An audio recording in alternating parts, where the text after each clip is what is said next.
Hello again, everybody. We are back with round two. Hopefully, this time, Louisville, Kentucky has upgraded their internet since their storms last night, as we had multiple disruptions with Adam dropping out. Of course, we're getting more storms tonight, so we'll see if that makes any difference. Yeah, I guess we're better rush, huh? Ha. So, when we last gave up, Godzilla had given a big roar, which seemed to awaken the spirit of the 1954 Godzilla in Kiryu's metal body. And Mechagodzilla basically was taken over by the original spirit and used his newfound weapons to lay waste to the city. I felt so happy for him getting to remember who he was and realize he had all these new toys to play with. And here he goes, getting to knock over much larger buildings than he did in 1954. Boy, he just looks so happy firing those missiles off at will. Yeah. And I mentioned this one part of the scene, which I just found amazingly horrible and really in line with Power Rangers. And this mostly because I'm not sure if we're going to keep it in where we do the edit from yesterday.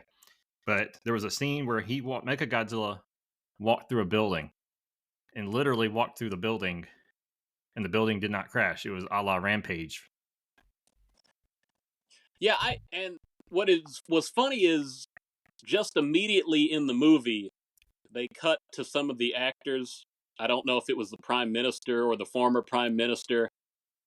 And when they realize they have no control over Mecha G, somebody asks, how long will this continue? Somebody says, he has a 2-hour power supply. Maybe they said another hour or something like that. And then they showed him walking through that building. And as soon as he got through, it looked like his power was up. So the implication is between the time he started walking through that building is when he finished was about the time he ran out of energy. Yeah, and I think they tried to subtly give that little time lapse, but yeah, I mean, I'm trying to think, like, it was straight out of a 1950s cartoon, where someone runs through a wall and you have the outline of the character. You basically have the outline of the character of Mechagodzilla torn out. I don't know where the debris went, and then the building just doesn't fall down. It's like, and this is not the first building that's been walked through in the Millennium films. I have no idea why they went that route with this building. It makes you wonder if the cardboard just didn't collapse like it was supposed to. But I feel like at that point, destroyed their prop. Somebody had a really good time building that set, to build a building that would collapse from the inside but still hold the frame outside of it. Yeah. Like I said, if it was on purpose, I'm not convinced. I really love the shot of the sun going down and Kiryu finally losing power, going into sleep mode. That's pretty good. Yeah. So then Agarashi, I think he's like I don't know if he's technically the prime minister, but he's kind of in charge. He takes public responsibility, which is nice to see. By 2003, he's the prime minister. I did go back and look at that. Okay. So he takes responsibility for Mechagodzilla running wild. The AMF goes back and they think they figured out why the Godzilla's roar activated the original's consciousness, and they implemented preventative countermeasures. Now that specifically is Toko Mitsu's decision, right? Something about the DNA change he was trying to do? Well, I think he recognized it, and it had to do with the DNA, and I didn't write it down exactly what the workaround was, but I think he just modified some DNA, which, again, it's pretty abstract, but I still don't know why Plan A was to use the bones of the original Godzilla and build a cyborg around it. It just seems a little odd. Build a cyborg. Yeah, just build a robot. But, because now, I mean, if you really start thinking about it, they're in some shady, what's the best way of saying this? Ethical territory? Morally, they're kind of in some shady shit now. That's going to come back to bite them in the sequel to this movie, too. Yeah. And even Sarah recognizes that this is a problem. Here's I found this summary, and I wouldn't have phrased it exactly this way when I was watching it, but it says Sarah feels pity for Kiryu, believing he is a living being with his own dignity. He was being forced to fight Godzilla against his will. She tells her father and Akane that humans are responsible for waking the first Godzilla of 1954 with the H-bomb, and their tampering with his remains have drawn the wrath of the current Godzilla. So, like I said, I didn't exactly interpret it the exact same way. I may just missed it. No, that solved a little bit of a plot point in my mind, because I thought it was really convenient for this movie's logic that you haven't had a Godzilla attack in 45 years, and then 1 year after, because they reveal this later, they retrieve the original Godzilla bones, and 1 year later, Godzilla surfaces in Japan, a new one. I said, that's very convenient. And then... Yeah, it almost makes you think that he was going to pay his respects to his forefather, and he found out he's been grave robbed. And then I guess 4 years later, the machine is complete, and Godzilla comes in from the south this time, which I think is closer to the factory where they construct the machine. So then he meets up at about the same spot that he would. See, if I was directing this movie, I would have made his coming back from the south right there as like some kind of thing where he's sensing the consciousness of the original Godzilla and wants to come awake him. Like, I would have done something like that just to make it more interesting. Now that's another interesting thought, because you don't see Godzilla retreat as much as he does in this movie. He does it at least twice from a fight. And he turns for good back reason. to the opponent. Yeah, I mean, I think the second time he retreats at the end, he's got pretty good reason to. Right. But maybe that so also I bring plays into it more than they revealed in the movie. Yeah, so I want to reference a quote that would have been in that vicinity of when Sarah was giving her opinion on the matters. I wrote this down. Why are we making it fight Godzilla when it just wants to be friends? It's not fair. The precious mind of the child. It's like Godzilla just wants to play with Godzilla. Why are we making them fight each other? Yeah, maybe we should interpret the fight as more like a couple of dogs biting at each other than something to the death. Yeah, I don't know. So there's another quote I want to get to, but right after that, Sarah and Akane have a little heart-to-heart on the roof. And there was another plant, quote. Right? She's got the sleeping grass plant. Yeah. And so here's the quote. And this is Akane talking to Sarah. I had a plant when I was young. It was my only friend. I liked my little plant, but I kept it too long. Don't make the same mistakes I made. Yeah, that was something right there. And I guess this was a touch-me-not plant. It's a little confusing. It was like, I guess, the source of Sarah's wisdom. I don't know. It's one of those things where when you touch it, it reacts, which I've never messed with any of that, because I never had a pet plant. Yeah. Yeah. And these, I'm sure it's not just a Godzilla movie thing, but I'm assuming that this would apply to a lot of Japanese films. But there always seems to be weird little objects like this in these movies that kids get attached to. Well, for Sarah, it's implied that it's somehow a stand-in for her mother and maybe her unborn sister, which both died together. So I agree, but they never in these movies explicitly say that. They don't. It's like, so I don't know if it's. Sometimes you wonder, like, am I overthinking this? The plant is in the shot during the flashback when a 4-year-old Sarah is playing with her pregnant mother. That's the only reason I could think to connect those. So then, let's see here. I think they fixed Godzilla at this point, and I think they got approval eventually to use him again. The timing of this is getting a little foggy now. It's been a few days. Godzilla conveniently waits to come back until he's fully repaired. Yes. So then they go back into battle, and Godzilla does some pretty significant damage to Mechagodzilla. Knocks off some of his guns, whatever that unit on his back was. Well, no. Akane makes the decision to lose the back thrusters. Is that what you're talking about? His backpack? Yeah, but I thought it got damaged first. Okay. Maybe it I didn't. remember It's possible. at the beginning of the fight, they decide to fly Mechagodzilla in, so they use those. But maybe they did. I thought Akane made a decision to just fire the backpack at Godzilla to give him a ride on it. I didn't know what she was. Maybe they were trying to stun him enough that they could get him in range for the absolute zero ray. That's what I was thinking. Yeah. Well, I was thinking that he landed and they had a little fist fight, and that's when he got the back damage. But like I said, I could be wrong on that. But he lands, they fight. At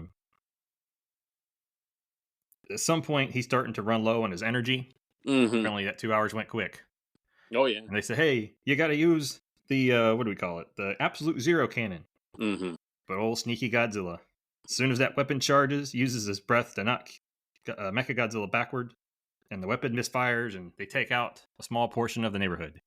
Godzilla was on the ground when he did that too. I think he. I can't remember now. Was it his tail? No. Well, obviously it was his breath, but so they do that shot where Mechagodzilla is charging up, and even though Godzilla's on the ground, you do the close up of his eyeball because he recognizes an incoming threat with his spider sense or his G sense or whatever. And then he's able to somehow bounce his atomic breath off the ground enough that it goes up onto Mechagodzilla and throws him off balance for the shot. I'd never seen that before that I could recall. well, here's my theory on that. I think they had his head turned at a bad angle, so there was no direct shot, so they had to bounce it off the ground. The VFX artist said, "We got to work with this." Either it's got a curve or it's going to bounce, but he can't go straight. Huh. Well, that'd be interesting. Yeah, I didn't know it did that. But, that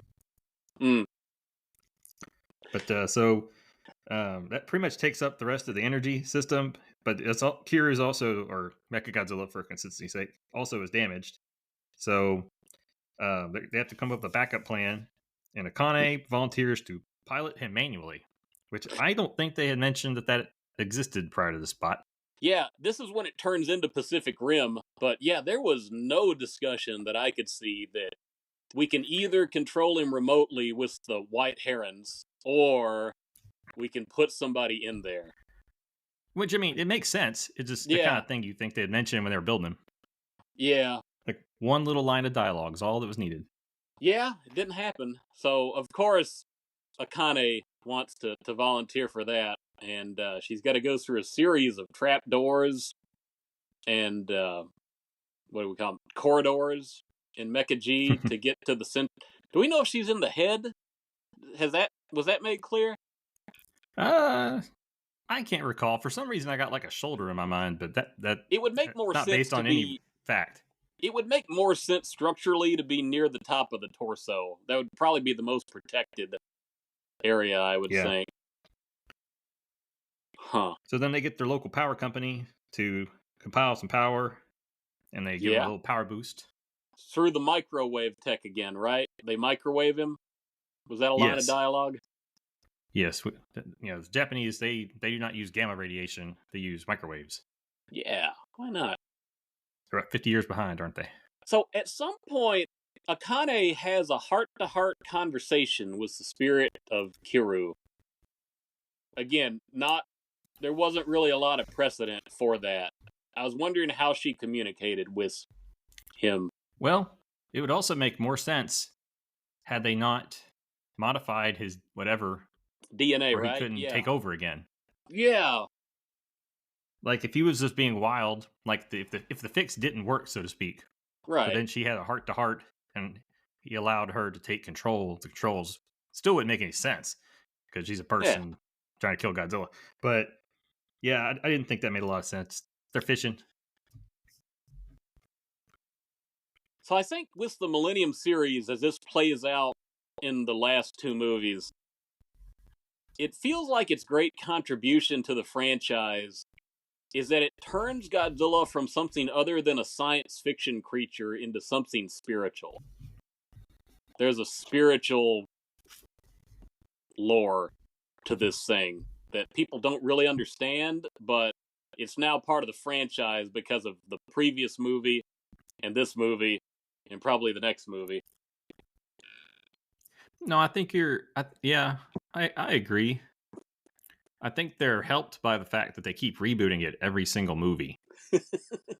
They're So trying to they get. can, They're trying to say something about it, right? yeah, and well, they have source material with the 1954 film to really assist in that too. I mean, it's hard to if you're gonna make it's hard to make a direct sequel to the 1954 film and not almost be forced to rely on the political and moral themes that drove that movie.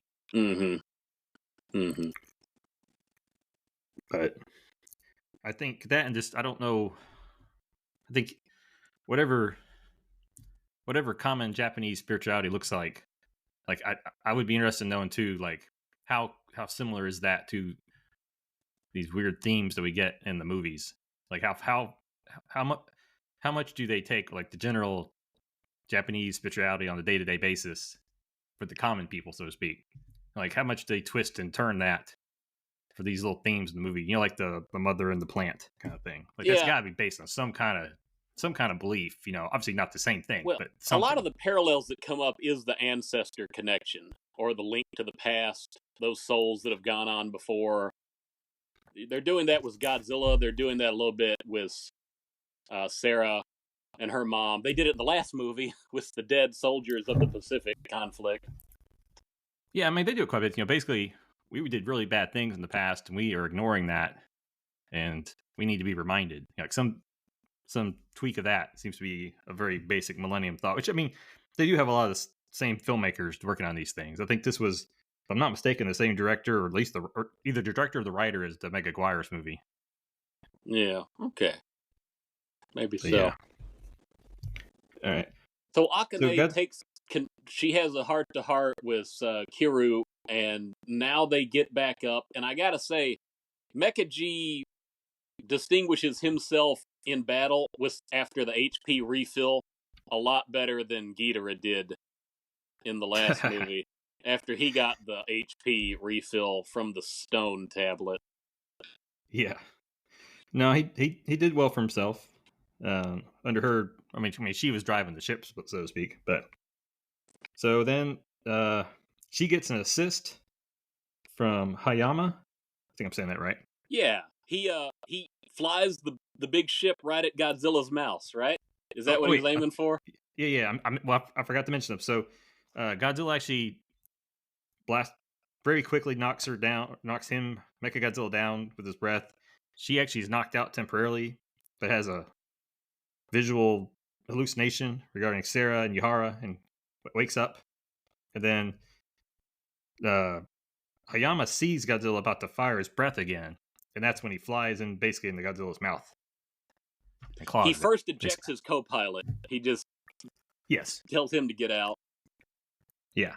And then it is a little bit of a humorous scene from this point on when Godzilla gets his hands on the plane. What happens here? I a little foggy on the details. Well, I think it happens pretty quick, but I mean, I think he lodges it into the mouth, and I think the wing breaks off, so it's not going to fly off anyways at that point. And then he tells Akane to fire the absolute zero blast. Yeah. While Godzilla hasn't spit him out yet, basically. And then Mecha G accesses a turbo dash, like a wave dash from Smash Brothers, or so, even though he doesn't have his thrust. What happened there? How'd you take that? I just took it as general flight, but I think Mechagodzilla flying is always kind of a shady thing. Anyways, it's kind of like Godzilla launching himself with his tail. It's just because he already lost the jetpack, so I forgot how he closed that distance so quick, but he got over there. Well, it's like the Hulk. He can jump real far, real quick. I think maybe he just launched himself with his mechanical feet.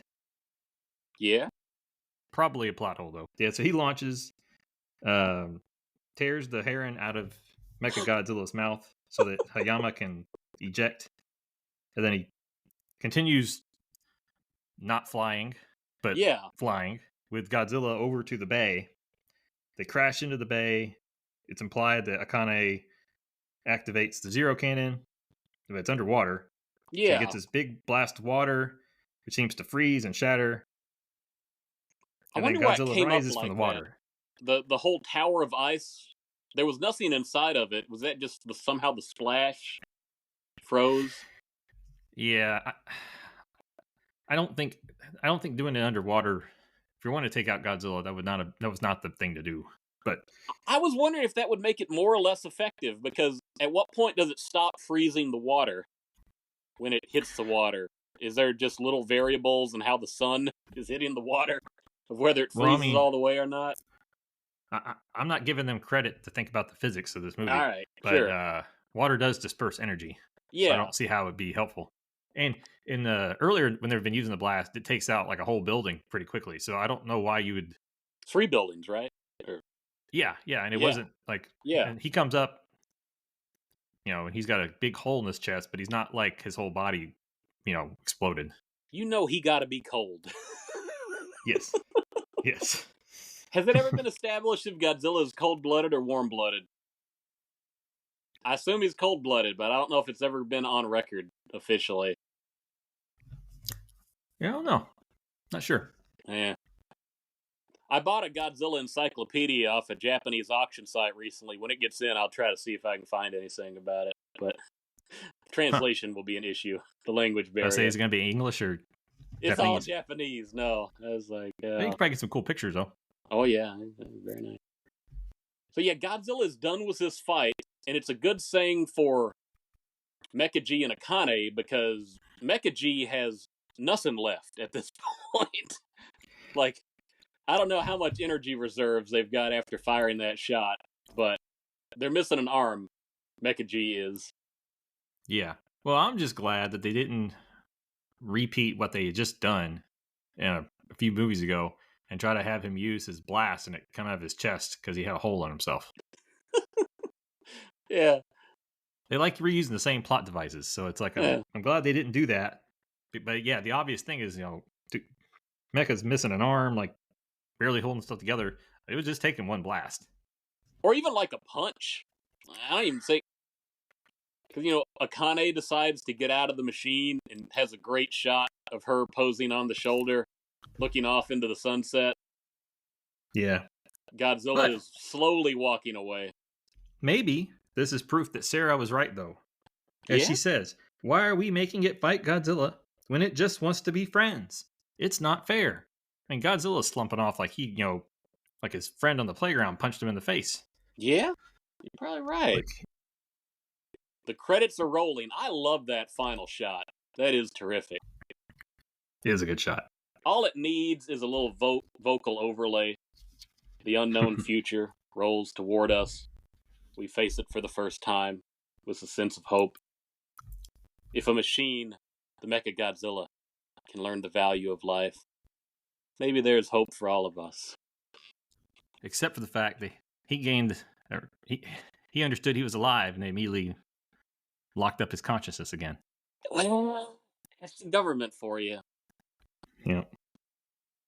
So the movie ends with you see Mechagodzilla getting repairs. Yeah, after credit, Yeah. there's several credits, mid-credit scenes, and then a final after-credit scene. Very, very interesting. Do we want to mention the fact that it sort of looks like Akane hangs up her military gear? Is kind of how I interpret one of those shots. They have the helmet and the gear in a locker or something like that. And Yeah. then you see, I'm not. you see the sleeping grass by itself, and then you see the post-credit shot of Godzilla in repair. You were speaking on that, so you can take it for there. Yeah. So you have Yahara and Sarah and Akane pretty much there. You can tell that Akane is, is now thankful for life. She's outgrown the plant, so to speak. Sarah also. Yahara says he wants to take her to dinner since Mechagodzilla won, but she says, oh, but it was a draw. So I'll take you instead. Then I believe she salutes the Mechagodzilla as the film ends. Yeah, I don't remember if we discussed it before during Tokimitsu's attempts to get a date with Akane, but his original deal was if you succeed, I'll take you out to eat as victory. If you fail, it was my fault because I made the machine, so I'll take you out. He was trying to do the either or I win, and she turns the table on him because she's the strong, independent woman. She's taking him out to eat, even though she Yeah. probably only does it if the daughter comes along. That's what I'm guessing. Yeah, there's been no indication in this movie that she has any feelings for him. Nah, I don't think so. So I got a couple comments about the movie that I missed in all the back and forth of trying to see if you were online. One is there's one more quote. So there's a scene where they're doing some military training before they do their initial attack, and they're marching, and they're doing their little marching Yeah. song. Right. And it is, We're the best. We're the strongest. We're the meanest. We will fight. They will die. We will win. Kind of going back to that kamikaze culture there. yeah, and maybe there's more of a rhythm in Japanese, but it's just like, but yeah, I What thought I about was Tokimitsu? That's when he fell in love with Akane because she was the only female in that brigade, I think. yeah. And then another thing I noticed in the movie, not related to a quote, was did you notice the Mechagodzilla hats? Yeah, I didn't quite They understand look the like movie acronym there. merchandise. What was the acronym on that hat? Oh, I have no idea. But There was a it J. yeah, it had a little. I mean, I'm sure it was either something tied to Kiryu or like an MG for Mechagodzilla, but it looked like movie merchandise. Like they Oh, could have yeah. sold that. They should have sold that in the theaters when they had this movie. They may have. Haven't seen any of those hats online. Maybe I'll keep an eye out.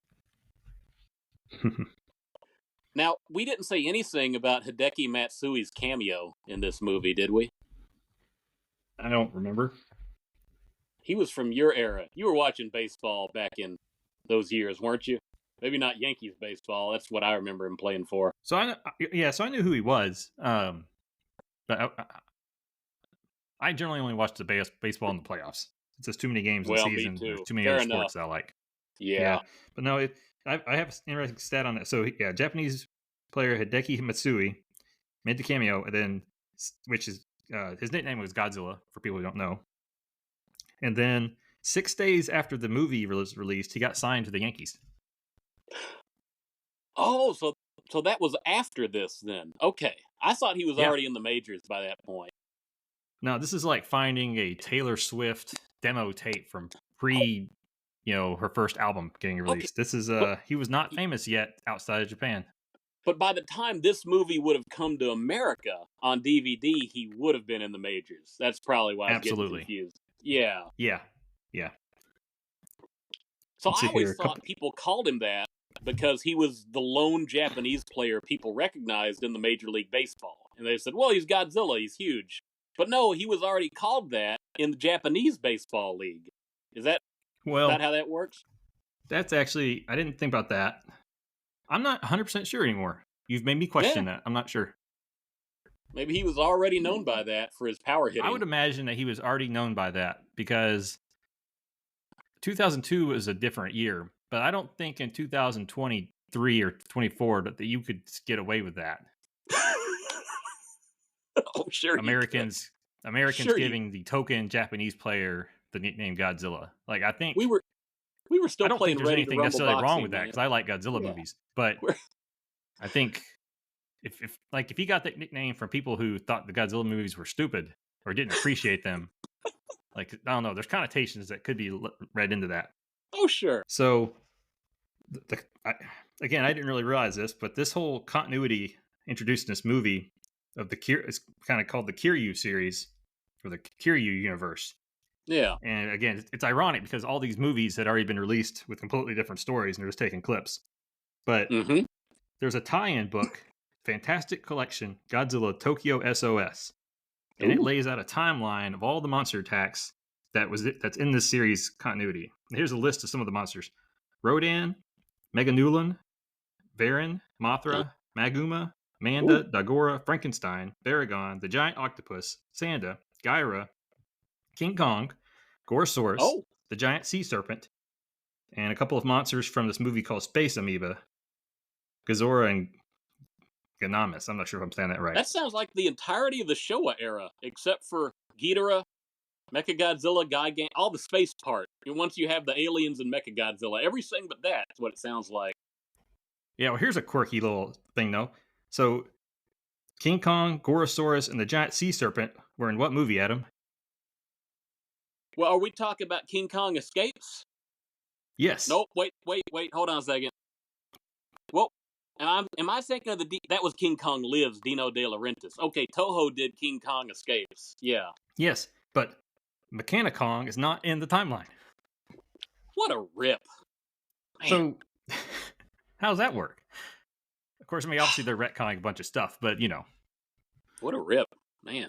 Yeah. Well, no, See hold here. on. Well, okay, because this movie would not have recognized Godzilla versus King Kong as canon. Then is that what you're saying? According to the book. According to the book, which I do not own, just full disclosure, King Kong is in the timeline. Okay. I don't know if he fought. I mean, obviously he didn't fight Godzilla, so I'm not sure what he was doing. Because there's only been 2 known Godzilla attacks, 54 and 1999, up to that point.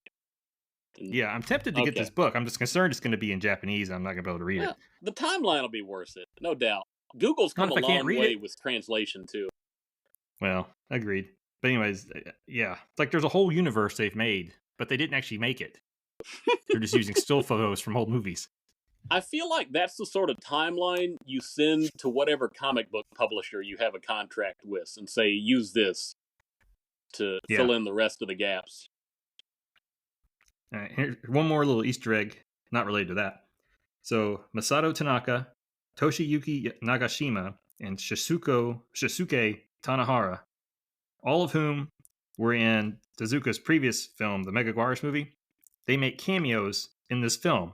And each of their characters share the names with the characters from the previous film. Oh. No, I didn't catch that at all. Tsusamori, Mayagawa, and Kudo were the names. I don't remember who the characters are in either film, just to be clear. But were they on the anti-megalosaurus force? Good question. Oh. It was just one of those fun facts that I found, but I didn't have time to go back and figure out what these characters actually did. I wanted to add that the actor who plays one of the scientists in this movie, the guy who works on robotics, I really thought he would be a young version of the guy who plays in Godzilla -1 as the naval scientist. But I looked it up and it's not the same guy. But it really struck me as very simpler. Kenji Noda is in -1. And I was thinking, that guy really looks like him. But nope, different guy. Yeah.